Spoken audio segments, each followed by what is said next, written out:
भाग्य में हो तो ऐसा सुख मिले। एक जुलाहा सूत काटने के लिए रुई लेकर आ रहा था।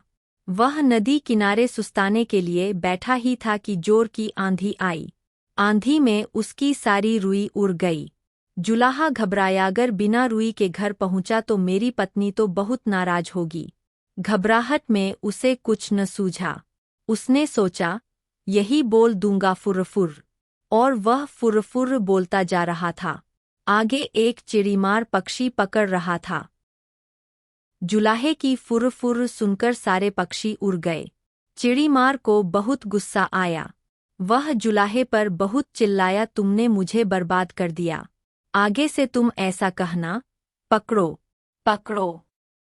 जुलाहा जोर जोर से पकड़ो पकड़ो रटता गया। रास्ते में कुछ चोर रुपए गिन रहे थे। जुलाहे की पकड़ो पकड़ो सुनकर वे घबरा गए। फिर उन्होंने देखा कि अकेला जुलाहा ही चला आ रहा था। चोरों ने उसे पकड़ा और घूरते हुए कहा, यह क्या बक रहे हो? हमें मरवाने का इरादा है क्या? तुम्हें कहना चाहिए, इसको रखो, ढेरों लाओ, समझे?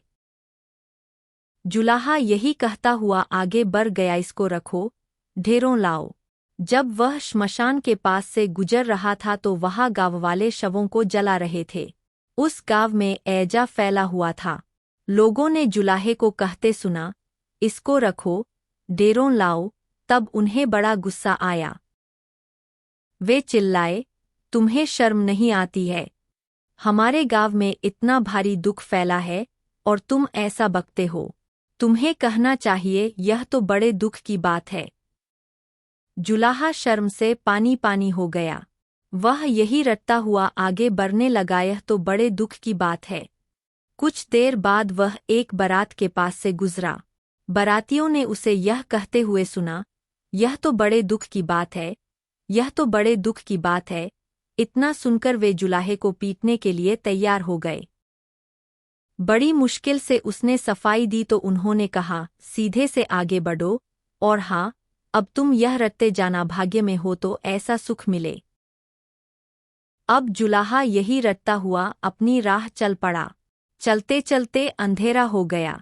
घर से निकलते समय उसकी पत्नी ने उससे यही कहा था कि जहाँ रात हो जाए वहीं सो जाना। जुलाहा थक भी गया था। वह वहाँ सो गया। अगले दिन जब सुबह उसके मुंह पर पानी पड़ा, तब जुलाहा हड़बड़ा कर उठा। आंखें खोलीं तो देखता ही रह गया, यह तो उसी का घर था और अभी अभी उसकी पत्नी ने ही उस पर पानी फेंका था। जुलाहे के मुंह से निकला, भाग्य में हो तो ऐसा सुख मिले।